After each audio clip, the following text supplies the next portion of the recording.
Alors, au moment de réfléchir pendant toute cette journée sur les besoins de soins, d'accompagnement et de protection juridique des étrangers malades atteints de psychotraumatisme,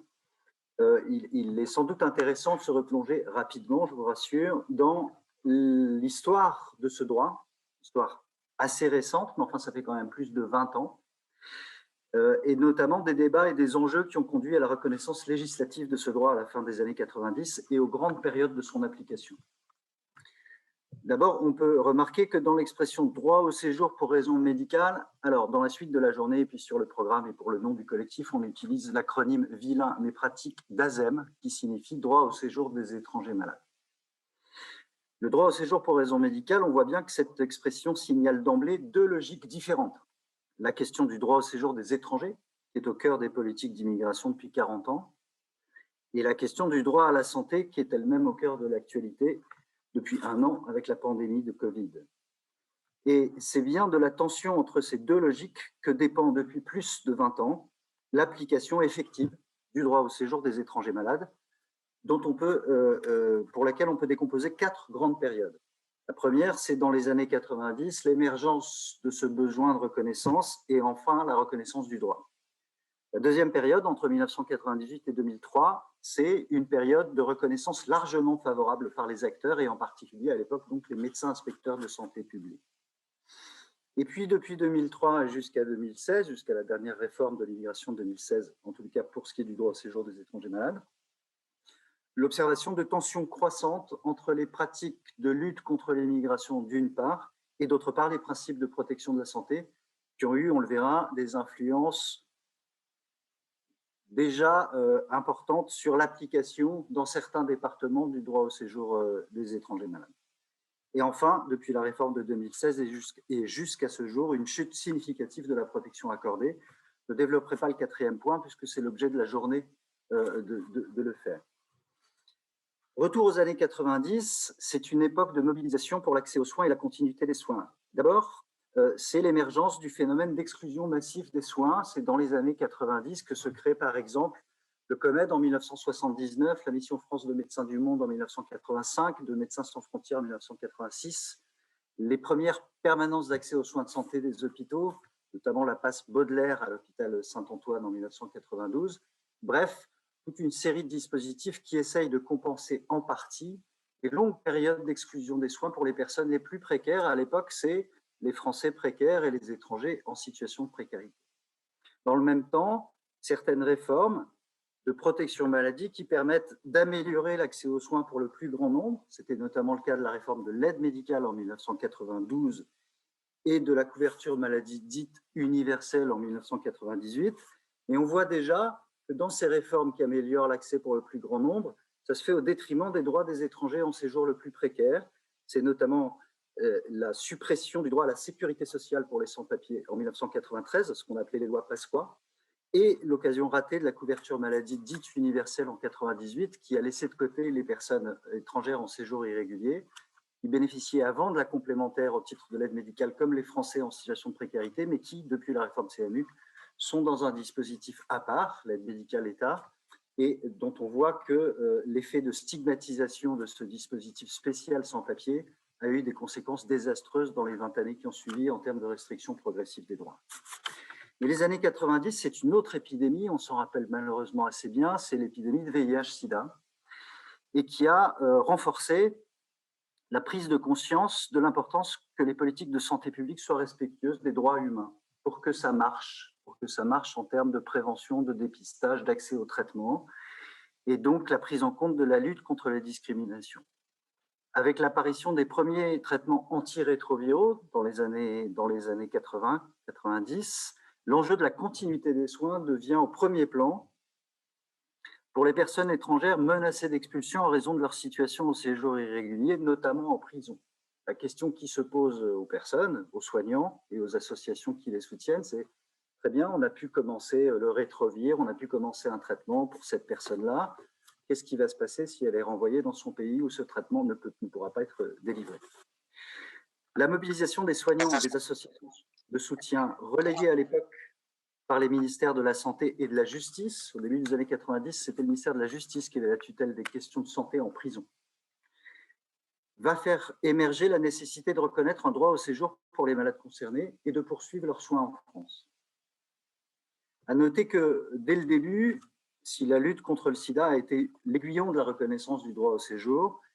dès les premières études épidémiologiques conduites pour les personnes concernées, on a pu voir la prépondérance des maladies non infectieuses parmi les migrants concernés, et en particulier les psychotraumatismes qui constituent depuis 40 ans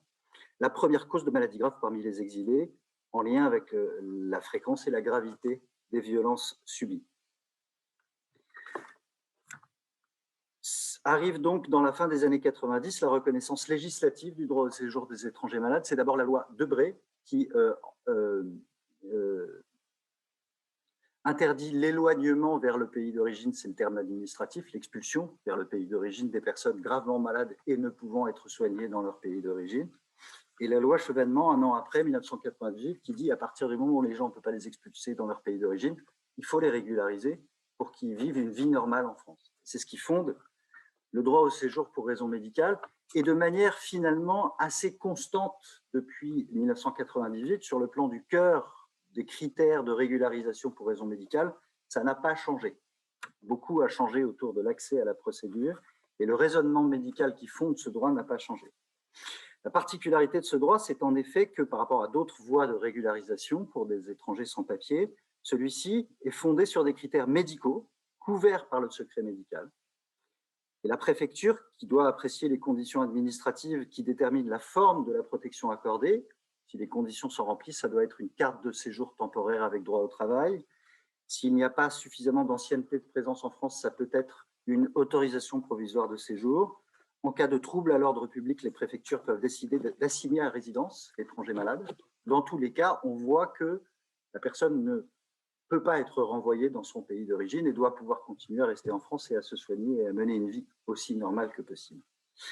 C'est donc l'évaluation médicale qui détermine in fine si la protection doit être accordée ou non. Du coup, les médecins en charge de cette évaluation sont en première ligne d'une procédure de régularisation qui échappe en principe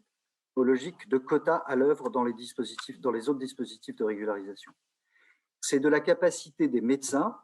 à faire prévaloir les principes déontologiques et de protection de la santé dans leurs décisions que va dépendre l'application effective de ce droit. Et on voit les premières années, entre 1998 et 2003, que l'application du droit est très largement favorable, les médecins inspecteurs de santé publique prenant largement en compte les recommandations du ministère de la Santé et des instances de santé publique, par exemple le Conseil national du sida,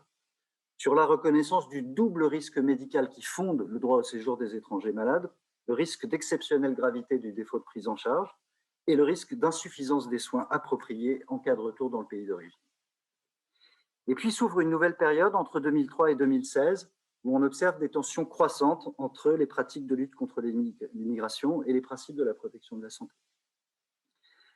Les premières dégradations surviennent depuis 2003, avec le ministère à l'époque appelé de la Sécurité intérieure, puis la présidence Sarkozy et l'instauration des ministères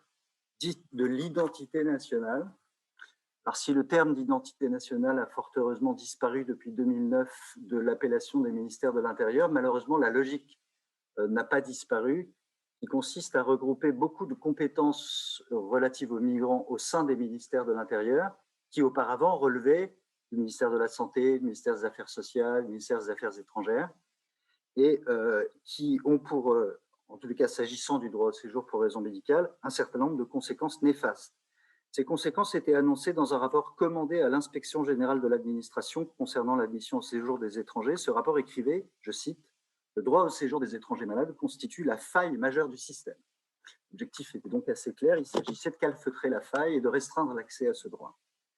Les pratiques préfectorales se font alors de plus en plus restrictives pour entraver l'application de la procédure et l'accès à la procédure,